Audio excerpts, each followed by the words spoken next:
Tiguang isa kay sa bus nagi hangyo sa konduktor. Ingon ang tiguang daw, pwede magpahunong kadali daw. Kaya nisuol man ng akong tiyan dong. Kalibangon man ko. Yung konduktor nga. Di na ba pwede? Tayo kay non-stop man eh.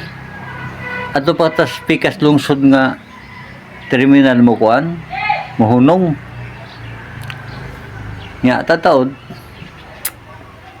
Natinga na lang ang mga kapasahero kay nanimaho man.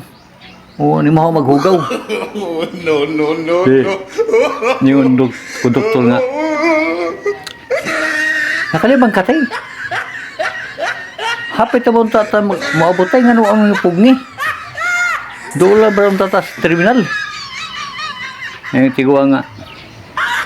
Pasensya ko dong. Wama pugni dong kay non-stop man good.